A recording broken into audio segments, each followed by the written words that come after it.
रुद्रनाथ महादेव का मंदिर सदियों तक अचूक खड़ा रहा।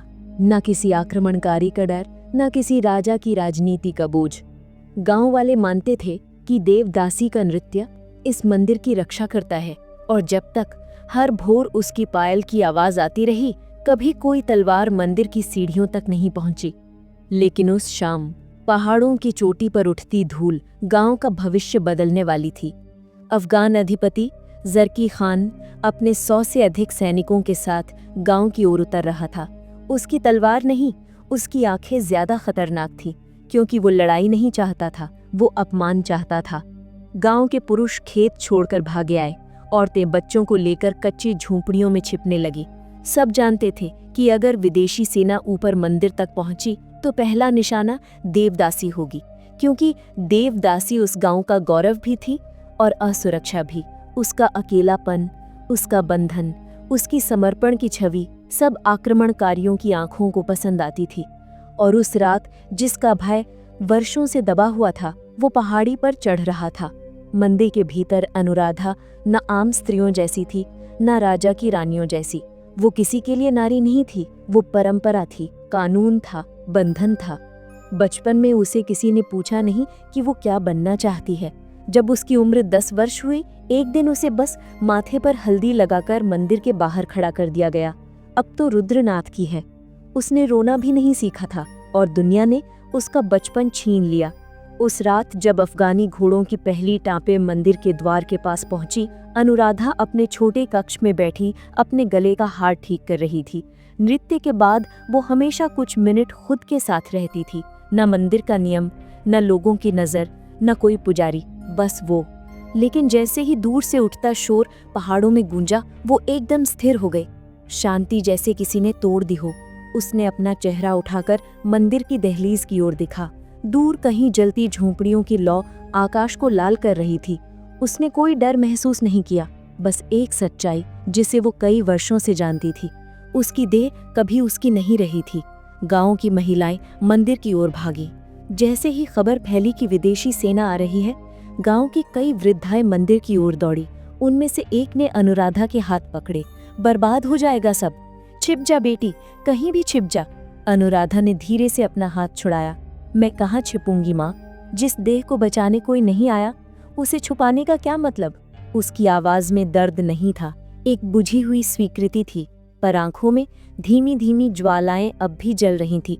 एक युवती विभा, जो बचपन से ही अनुराधा जैसी बनना चाहती थी, कोने से चीखी, दीदी आओ, हम सब छिपा लेंगे तुम्हें, हम सब साथ हैं।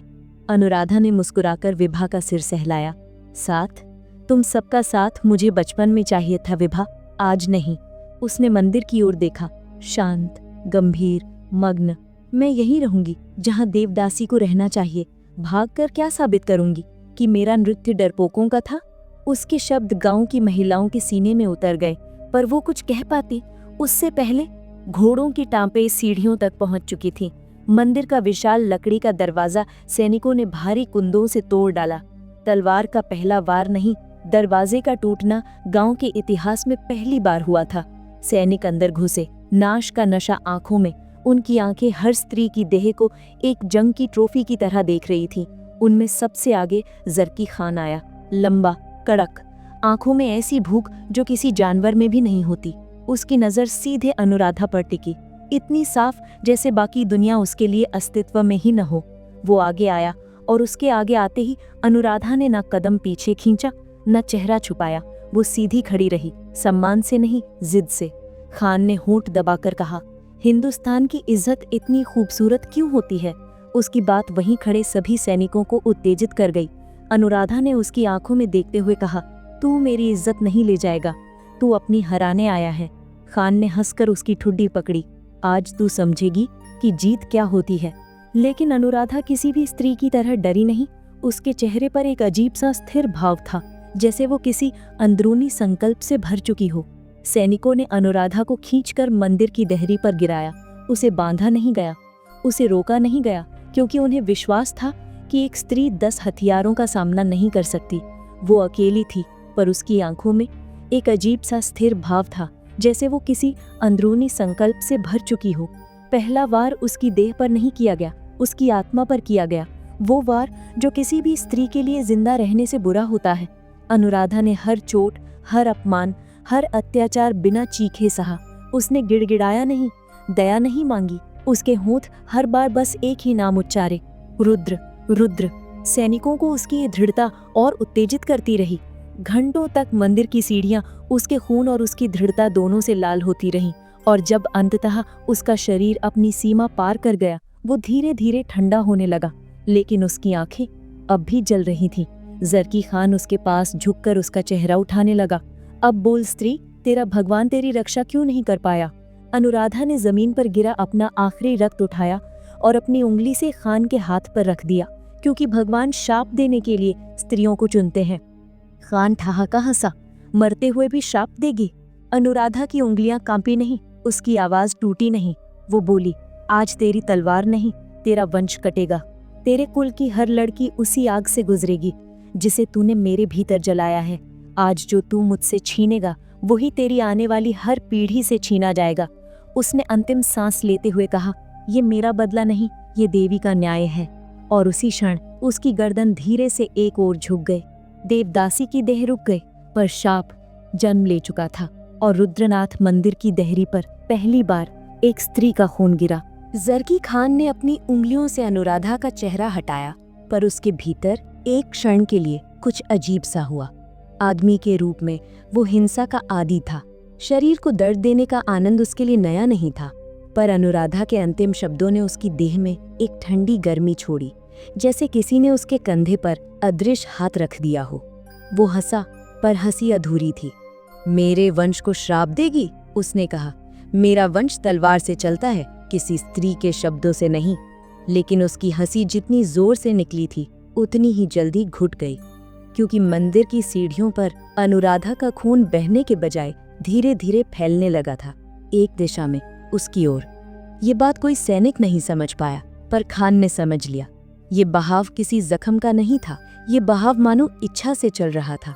उसने पैर पीछे खींचा। पहली बार उसके चेहरे पर भय की एक महीन रेखा आई, पर उसने खुद को संभाल लिया। जाओ, उसने सैनिकों को आदेश दिया। मंदिर को आग लगाओ, सबूत मिटाओ। सैनिक मंदिर में तेल और राल डालने लगे। आग भड़कते ही लौ ने दीवारों पर अनुराधा की परछाई को एक पल के लिए जीवित सा रूप दे दिया, पर किसी ने ध्यान नहीं दिया। किसी ने नहीं देखा कि जिस पल मंदिर की आग ऊंची उठी, नीचे अनुराधा के होंठ हल्का सा हिले थे। उसकी देह मृत थी, पर उसकी सांसें मंदिर की राख में बस गई थी। जरकी खान और उसका दल मंदिर जलाकर लौट चुका था। रात भर हवा में जलती लकड़ी, धतूरे और खून की गंध मिश्रित रही, पर सुबह होते ही खान की पहली पत्नी मेहरनाज अपने तंबू से नहीं निकली। जब दाई अंदर गई तो वो चीखती हुई बाहर भागी, बेगम साहिबा, उनके चेहरे पर नीले निशान हैं। खान भागा आया। मेहरनाज की आंखें खुली थीं, पर वो अलग दिख रही थी, जैसे कोई रात भर उन्हें उंगलियों से दबाता रहा हो। चेहरे पर सूजन थी, पर खून नहीं था। मेहरनाज पूरी रात सोई नहीं। वो किसी दबाव से जगी ही नहीं, वो दम घुटने से मरी थी। किसी ने दरवाज़ा नहीं खोला, किसी ने छुआ नहीं, फिर भी उसके गले पर उंगलियों के निशान थे, ठंडे, साफ, जैसे किसी स्त्री के हाथ हों। सैनिकों में फुसफुसाहट फैल गई। क्या हिंदुस्तानी जादू करता है? कोई आत्मा है क्या? देवदासी का श्राप सच हो गया? खान ने चिल्लाकर सब चुप कराया, पर उसका गुस्सा एक बेचैनी छुपा रहा था। लेकिन इस सबसे बड़ा डर उसे तब लगा जब उसके पीछे खड़ी उसकी 6 साल की बेटी जोया उसकी पगड़ी पकड़कर बोली, अब्बा, रात को कोई दीदी आई थी। खान का दिल रुक सा गया। कौन दीदी? जोया ने उंगली उठाकर मंदिर की दिशा बताई। वहीं जिसकी चोटी बहुत लंबी थी, वो आई थी। उसने बोला, तुम्हारी माँ को लेने आई हूँ, अब तुम्हारी बारी है। खान ने जोया को तुरंत बाहों में उठा लिया। कोई नहीं आया, उसने झुंझला कर कहा। ख्वाब था, ख्वाब। पर जोया ने कहा, ख्वाब में ठंड नहीं लगती अब्बा। उसके गले पर हल्का नीला निशान था, उसी जगह जहां मेहरनाज मरी थी। मंदिर जलाने के 3 दिनों में अफगानी सेना के 5 सैनिक अचानक मर गए, लेकिन उनकी मौतों का तरीका युद्ध जैसा नहीं था। पहला रात में चीखता हुआ पाया गया, उसकी आंखें खून से भरी हुई थी। दूसरे को कुएं में उल्टा लटका हुआ पाया गया, किसी ने उसे धक्का नहीं दिया। कुएं में पंजों के निशान थे, स्त्री के पंजों जैसे। तीसरा मृत नहीं, पागल मिला, बार बार एक ही बात दोहराता रहा, उसकी पायल की आवाज, वो आई, वो बैठी मेरी छाती पर, वो। इसके बाद उसने अपनी जीभ काट ली, खुद से। सबको लगा उसकी सांस रोकी जा रही है, वो गला छुड़ाने की कोशिश कर रहा है। चौथे सैनिक की लाश ऐसी थी जैसे किसी ने दोनों हाथों को धीरे धीरे दबाकर अंदर मोड़ दिया हो। उसके शरीर पर कहीं कोई तलवार का निशान नहीं था, पर उसकी रीढ़ पूरी टूट चुकी थी। पांचवा सैनिक खान का दाहिना हाथ था, वो सबसे शक्तिशाली था, वो डरता नहीं था, पर उसकी वो मौत सबसे भयावह थी। उसे एक सूखी झाड़ी पर बैठा पाया गया, चेहरा सीधे आसमान की ओर, आंखें चौड़ी, और उसके होंठों पर लिखा था वंश। किसी सैनिक ने ये शब्द उसकी त्वचा पर खरोंच कर नहीं लिखा था, ये लिखा हुआ था जैसे नाखून से धीरे धीरे दबाकर उकेरा गया हो। खान का गुस्सा अब डर में बदलने लगा था। उसने अपनी दूसरी पत्नी जरका को बच्चे के पास बैठे रहने का आदेश दिया, लेकिन उस रात एक भारी आवाज पत्तों से सुनाई दी, जैसे कोई नंगे पांव चल रहा हो। जरका ने बाहर देखा, झाड़ियों के बीच किसी की परछाई खड़ी थी, स्पष्ट, स्त्री की आकृति, लंबे बाल, धीमी गर्दन मोड़ने की हरकत। उसने सोचा कोई औरत छिपी होगी, पर तभी वो आकृति 2 कदम आगे आई, और उसके आने से पहले हवा ठंडी नहीं हुई, दीपक झपका नहीं, कुछ भी नहीं, क्योंकि वो कोई भूत नहीं थी, वो शाप थी। अनुराधा की परछाई धीरे धीरे निर्मल कदमों से तंबू की ओर आई। उसके चेहरे पर मानव जैसी कोई आकृति नहीं, बस पिघले हुए दर्द की सफेदी। उसने जरका के बाल पकड़कर धीरे धीरे नीचे खींचा, इतनी धीरे जैसे वो उसे सुला रही हो, और जरका जमीन पर गिरते ही दम तोड़ चुकी थी। उसकी गर्दन बिल्कुल उसी तरह झुकी थी जैसे अनुराधा की। खान दौड़ कर आया, उसने हथियार उठाया। वो युद्ध में पले पुरुष की तरह तलवार आगे बढ़ाकर बोला, कौन है तू? और तभी उसने पहली बार उस आकृति की ओर देखा। वो आकृति न चल रही थी न बोल रही थी, वो बस खड़ी थी, सफेद, स्थिर, ठंडी, जलती हुई। और फिर वो बोली, एक बेहद हल्की, स्त्री जैसी, पर इंसानी नहीं। जिस देह को तूने अपमानित किया था, उसकी राख अभी भी जीवित है। खान ने एक कदम पीछे लिया, पर शाया एक कदम आगे बढ़ी। जोया तंबू के कोने में छिपी थी, उसके छोटे कंधे कांप रहे थे, पर उसकी आंखें अनुराधा की शाया पर से हट नहीं रही थी। अनुराधा धीमे कदमों से जोया के सामने आई। उसने बच्चे के गाल को सहलाया नहीं, बस उसे देखा, सीधे उसकी आंखों में, और जोया के होंठ हिले। अम्मी, उसने फुसफुसाया, क्योंकि अनुराधा का चेहरा उसे अपनी माँ जैसा लगा। और फिर शाया ने धीरे से कहा, तू मासूम है, पर तू वंश की पथरी है, और वंश रुकने से पहले धरती में गिरेगा। उसकी सांस जोया के माथे पर लगी, और बच्ची धीरे धीरे बेहोश होकर गिर पड़ी। उसकी नब्ज धीमी थी, बहुत धीमी, जैसे कोई उसे अंदर से खींच रहा है। खान ने तलवार उठाई और शाया पर वार किया। तलवार सीधे उसके बीच से गुजरी, लेकिन एक धीमी सी आवाज आई, शरीर काटना आसान है, बदला नहीं। खान डर गया। जीवन में पहली बार उसने तंबू से बाहर भागने की कोशिश की, पर उसके रास्ते में एक पायल गिर गई। ठक, सिर्फ एक आवाज, पर उस आवाज में इतना वजन था कि खान रुक गया। पायल ठंडी नहीं थी, गर्म थी, जैसे किसी स्त्री के खून से निकली हो। और तभी अंधेरे में अनुराधा की आवाज गूंजी, तू भागेगा नहीं, तेरा वंश भागेगा नहीं। आज जिसका खून गिरा है, वो आने वाले 100 सालों तक तेरे घर से लड़कियों को चुन कर ले जाएगा।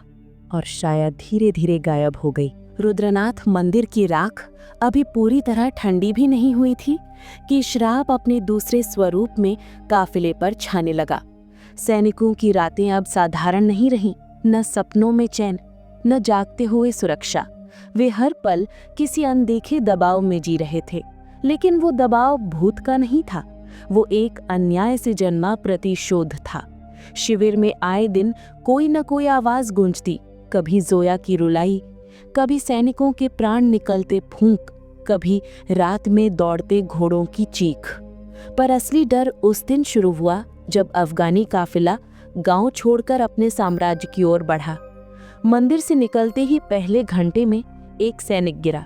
गर्दन बाईं ओर टूटी हुई थी, ऐसे जैसे किसी ने सिर पकड़कर धीरे से घुमाया हो। दूसरा सैनिक घोड़े पर चढ़ते ही बेहोश हो गया। जांच करने पर पता चला उसके कान में हल्का सा खून जमा था, जैसे किसी ने उसके कान के भीतर फूंक मारी हो। तीसरा सैनिक पूरी रात एक ही नाम बड़बड़ाता रहा, अनु अनु अनु। उस नाम में एक घुटती हुई सांस थी। सैनिकों ने अपने जीवन में कई युद्ध देखे थे, पर उन्होंने कभी ऐसा डर महसूस नहीं किया था जो धीमे धीमे उनकी नसों में घुस रहा था। सबको लग रहा था कि ये मौतें किसी प्राकृतिक बीमारी की वजह से हैं, पर जो सैनिक बच रहे थे उनकी आंखों में एक समान संदेश था, हमारे पीछे कोई है। पर कोई कदमों की आवाज नहीं, कोई परछाई नहीं, कोई हवाओं का कंपन नहीं, क्योंकि देवदासी का श्राप भूतों की तरह नहीं चलता, वो खून की तरह बहता है। 3 दिन बाद जब काफिला कंधार की सीमा में पहुंचा, जोया फिर बीमार हो गई। वो बारिश से डरती नहीं थी, पर अब अंदर ही अंदर उसकी सांसों पर कोई अदृश्य हाथ भारी होता जा रहा था। वो दिन में ठीक लगती, पर रात को उसकी आंखें खुली रहती, पूरी तरह खुली। एक रात खान को लगा कि जोया सोई है। उसने उसे छू कर देखा। उसका शरीर पूरी तरह ठंडा था, लेकिन उसका चेहरा घबराया हुआ नहीं था। वो ऐसे लग रही थी जैसे किसी ने उसे अपनी गोद में सुला दिया हो। खान नजदीक गया तो उसकी उंगलियों में हल्का सूखापन महसूस हुआ। जब उसने अपनी उंगली जोया की गले के पास रखी तो उसे दिखा छोटे छोटे नीले उंगलियों के निशान, उसी जगह जहां महनाज मरी थी, जहां जरका मरी थी, जहां सैनिक मरे थे। जो कुछ दिन पहले खान को डराने के लिए पर्याप्त था, अब उसकी रीढ़ पंदर से हिला चुका था। उसने पहली बार अपनी बेटी को पकड़ा और रोते हुए कहा, मैं सब छोड़ दूंगा, बस मेरी बच्ची को मत छूना। लेकिन श्राप दया से नहीं लिखा जाता, वो दर्द से लिखा जाता है। जोया सुबह होते होते हमेशा के लिए सो चुके थी। उसके चेहरे पर एक शांति थी, जैसे किसी स्त्री ने उसकी पेशानी चूमकर उसे शांत किया हो। कंधार लौटने में उन्हें 10 दिन लगे। इन 10 दिनों में उसकी सेना का आधा हिस्सा मर चुका था या पागल हो चुका था। कंधार में प्रवेश करते हुए जो सैनिक बचे थे, उनके चेहरों पर इतिहास का सबसे प्राचीन साया था, अपना अंतिम अंत जानने का साया। खान की 4 पत्नियां थीं, अब 2 मर चुकी थीं। तीसरी पत्नी सहर गर्भवती थी। खान डर के मारे उसे महल से बाहर नहीं जाने देता था, लेकिन श्राप को सीमाएं नहीं रोकती। एक रात सहर ने अचानक अजीब चीख मारी। दाई भागकर आई, खान भी दौड़ा। सहर जमीन पर पड़ी थी। बच्चा पहले ही जन्म चुका था, पर वो बच्ची मृत थी और सहर की आंखों के पास खून की 2 लकीरें बह रही थीं, जैसे कोई बहुत पास खड़ा होकर उसे घूर रहा हो। खान ने बच्ची को उठाया। उसका शरीर गुनगुना था, जैसे किसी ने अभी अभी उसे अपनी बाहों से छोड़ा हो। और तभी पायल की बहुत हल्की पर बहुत स्पष्ट एक आवाज आई, ठक। बस एक बार, सिर्फ एक बार, लेकिन उस एक आवाज ने खान की नब्ज ठंडी कर दी। उसने सिर उठाकर कमरे के कोने की ओर देखा। वहां अनुराधा की आकृति नहीं थी, कोई परछाई नहीं थी, कुछ भी नहीं था, पर उसे पता था वो यही है। खान अब इस भ्रम में नहीं था कि वो युद्ध जीत सकता है। जिस दुश्मन से वो लड़ रहा था, उसके पास शरीर नहीं था, उसके पास बस न्याय था, एक अधूरे जीवन का न्याय। खान ने तलवार उठाई। आंखों में लाल खून था, न गुस्सा न पागलपन, सिर्फ डर। उसने नगाड़े बजाए, सिपाहियों को बुलाया और घोषणा की, आज रात मेरी आखिरी पत्नी, मेरी आखिरी बेटी और मेरा आखिरी खून सुरक्षित रहना चाहिए। सैनिक खान के आदेश पर महल के चारों कोनों में खड़े हुए। तलवारें उठीं, ढालें उठीं, पर जब श्राप आता है तो भीड़ नहीं रोकती। उस रात जब घड़ी की रेत अपने अंतिम कण पर पहुंच रही थी, महल की सबसे ऊंची मीनार पर एक स्त्री की आकृति धीरे धीरे उभरी। कोहरे से नहीं, छाया से नहीं, बस खून की गर्मी से। अनुराधा खड़ी थी। वो अब मानव नहीं लगती थी, वो नृत्य करती मृत्यु थी। किसी सिपाही ने चिल्लाने की कोशिश की, पर उसकी आवाज गले में ही जम गई। खान अपनी तलवार लेकर सीधा भागा। तू स्त्री नहीं, तू राक्षस है। अनुराधा ने धीमी गर्दन मोड़ी। उसकी आंखों में कोई रोशनी नहीं थी, पर कोई घृणा भी नहीं। वो बोली, मैं राक्षस नहीं, मैं वो सांस हूं जो तूने छीन ली थी। खान ने पूरी ताकत से तलवार उस पर फेंकी, पर तलवार उसके भीतर घुसकर दूसरी तरफ निकल गई, जैसे हवा में चली हो, और फिर अनुराधा ने पहली बार खान की ओर हाथ बढ़ाया। उसका हाथ धीमे धीमे हवा चीरता हुआ खान के सीने तक पहुंचा। वो छुआ भी नहीं, सिर्फ इशारा किया। इशारा इतना गहरा कि खान की सांस सीने में ही रुक गई। और फिर खान वहीं ढेर हो गया। उसकी आंखें खुली रहीं, पर उनमें किसी सैनिक की तरह युद्ध नहीं, किसी पिता की तरह डर था। अंतिम क्षण में उसके होंठ हिले। मेरी लड़कियां, अनुराधा ने कहा। अब तुम्हारा वंश पल भर का है। खान की सांस धीरे से टूट गई। खान की मौत के बाद उसके वंश की कोई लड़की पैदा नहीं हुई। जो हुई वे जन्म के समय चल बसीं। सालों में कंधार में एक कहानी फैली कि एक हिंदुस्तानी देवदासी एक अफगानी घराने पर नाकामयाब नहीं, आखिरी जीत लेकर गई। लोग कहते थे उसका बदला बदले जैसा नहीं था, वो उसके अस्तित्व का विस्तार था। और रुद्रनाथ मंदिर अब सिर्फ राख थी। पर कभी कभी रात को उस पहाड़ी पर जाते हुए लोग कहते, एक पायल की बहुत धीमी सी आवाज अब भी आती है, न हवा से न रात से, बस एक टूटी हुई स्त्री के अधूरे नृत्य से।